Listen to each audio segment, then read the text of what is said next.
Well, Osher Günsberg is tackling mental health one step at a time with his first annual Tread as One challenge. The TV host has opened up about his struggles with body image and depression and the life-altering benefits of exercise. Now he's inviting the rest of us to get involved and walk, run or roll alongside him next weekend to raise funds for Are You OK?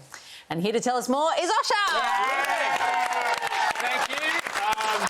It is grand final day, so I'm wearing my grand final shirt. This is the shirt I wear on any show I work on. I always wear this shirt on the grand final, whatever it is. That is your lucky Sebastian. Yes, and it worked. Alicia and Glenn had a baby. You're welcome, Leash. Tell us why this particular challenge is so important to you. Well, I have been podcasting for over 11 years now, and so podcasting is a format and a medium I really love, and so I've teamed up with Anytime Fitness to make this podcast called Anytime Fitness. It's Anytime Fitness Tread Mates, because going for a bit of exercise, listening to something, you're kind of like, oh, this is my listening to, nerdy physics podcast time, but I'm also exercising, so I'm tricking myself into doing it. It's myself, it's Taria Pitt, it's, oh my goodness, I'm on live television, I forgot the name of them. He plays Murderball, he's an amazing guy, Scott. Someone shouted to me, they're not listening. They're here, team, that guy. In this walk, where's all the money that is being raised going to? Oh, well, Anytime Fitness has partnered with Are You OK? Which is an extraordinary charity, suicide prevention. They've already raised 1.2 mil. They're looking to raise 300,000 this year. And simply on the 12th of October, which is Tread as One, that's the day, I'm personally going to go for a walk. But just whatever you're going to do, walk, run, roll, do it with a bit of purpose, try to raise a bit of coin. And so if you want, next Saturday at 11:30, just come and find me in the Centennial Park in Sydney and we'll just go for a stroll. Well, because Are You OK Day, obviously, it's about opening up and having these conversations with people and about mental health and about how they're going. Yeah. Do you find that, like, when you're going for a walk with someone or doing some exercise with someone, it kind of takes the pressure off the conversation, allows you to have those conversations because you're focusing on something else that isn't, the intensity of the chat? That's an extraordinary insight, Michael Ham, because 91% of Australians find that they will open up about their problems more if they're exercising, because men, we don't talk face-to-face. No, I can't make eye contact. That's not my issues. Men don't talk face-to-face. Men talk shoulder-to-shoulder.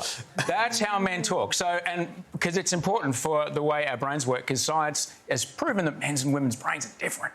So if men walk and they move, they're bringing the other hemisphere of their brain online. They're able to talk a bit easier. So if there's a bloke in your life that you're having a hard time talking to, take him for a walk. Because if you ask him straight, are you okay? He'll do the classic line, yeah, I'm fine, just a bit tired. I've told that lie 1,000 times. But if you go for a walk, after about 5 or 6 minutes, yeah, okay? Oh, man, and it comes out. And that's when you can start on the solutions. I shall follow you online. Now sounds a bit creepy, but I'm just saying, probably on the socials, and you're always very good at saying, I've been through, maybe a bit of trouble, but I've talked to one of my mates and they come out with these, great little pieces of wisdom. Who are the kind of mates that you talk to when you're struggling? Well, I try not to lean on her too much, but my wife, very much so. But I understand when it's a bit too much for her. So there's other people in my life. There's a guy who's my mentor pretty much, and I speak to him nearly every day. And he helps me, because sometimes I don't know what the right thing to do is. And my life got better once I did what other people told me to do. Once I took my ideas out of the equation, things got better. But other than that, I've spent a lot of money in my life trying to make myself feel better than I do now. Some of those things have been stupid purchases, but one's been actually really good. You mean the shirt? Besides this shirt, absolutely. Cool. My chief financial officer, Audrey, my wife, said, just get the sauna. So we put a sauna in the backyard. It's hands down the greatest thing, because you sit there and you steam it up and you have a chat, and it's great. You're just having a talk, and whatever problems you're talking about are always less than the problems of staying in there at 80 degrees for 20 minutes. I've got to be honest, when men say I steam it up with my wife, you don't think they're talking. We've been together 10 years. We've got 2 little kids. There's nothing steamy happening, bro. Come on. How is your mental health these days? How are you doing? I think like anyone, I think there's an extraordinary psychologist by the name of Susan David. She splits her time between Melbourne and it's called Harvard. It's a university somewhere in Massachusetts. And she said uncomfortable feelings are the price of admission to a meaningful life. All right? So if you're having a tricky day, that's okay. That's what life is. All right? I'm writing another book at the moment, and one of the lines in there is life is a difference between expectation and experience, but we can only control expectation. Yeah. So if we can accept our expectations, understand that we can change our expectations, we can change what we experience. And so some days, like I think it was John Denver that said, some days are diamonds, some days are stones.